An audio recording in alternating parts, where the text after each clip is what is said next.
The US Treasury market, a $27 trillion cornerstone of global finance, might be on the edge of collapse. And no, that's not hyperbole. That's math, momentum, and mistrust. Since 2020, Treasury bond prices have dropped 50%. This isn't a dip, it's a fundamental fracture in the structure of the financial system. And if you're thinking, surely it can't get worse, buckle up. Let's talk about trust. The current administration has, let's say, redefined diplomacy. They've torched trade ties like it's a bonfire party. That's a problem, because foreign governments hold nearly 30% of outstanding US debt. If these holders decide Uncle Sam isn't so trustworthy anymore, they sell. Less demand, more supply. Prices drop. That's what's called foreign dumping. And no, it's not just economic theory anymore. It's a threat with a ticking clock. On April 2nd, Trump executed massive trade reversals. That was after the most recent data showing an uptick in foreign holdings. So, ask yourself, what happens after that geopolitical grenade?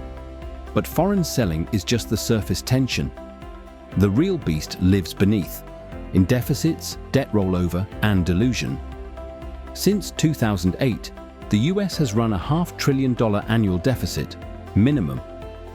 Since COVID, try $1 trillion plus yearly. For 2025, it's projected at $1.9 trillion and rising. To pay for this binge, the Treasury must borrow more. And with $7 trillion in debt coming due this year, they'll be issuing even more bonds, just to pay off old bonds. That's refinancing, not revenue. It's like maxing out one credit card to pay off another. Except the card is the size of a sovereign economy, and the interest is climbing. Now, here's the killer. Bond yields and bond prices are mortal enemies. When yields rise, prices tank. And we could be looking at another 25 to 30% drop in bond values if yields move from 4.8% to 6%. Why? Because investors aren't being compensated for risk anymore. The term premium, the bonus investors get for holding long-term debt, is sitting at 0.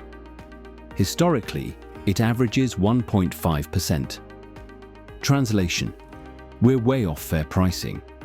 If Treasury prices fall further, mortgage rates spike, business borrowing tightens, consumer spending freezes, and cue recession risks climbing the ladder. We're not doomsaying, we're decoding the signals. But if this cascade plays out, we're looking at a scenario that could rival or surpass the 2008 crisis in scale and reach. At FX Meridian, our strategy turned defensive in March. While the market stumbled, we posted a 15.78% average gain on winning trades, with losses capped at just 3.5%. We're not just watching history, we're navigating it. Want the playbook? Real-time trade alerts, weekly strategy briefings, data-driven execution. No hype, just hard edges. Markets are moving fast. Make sure you're not standing where the dominoes fall. If you enjoyed what you saw, you can leave a comment, subscribe, and like the video.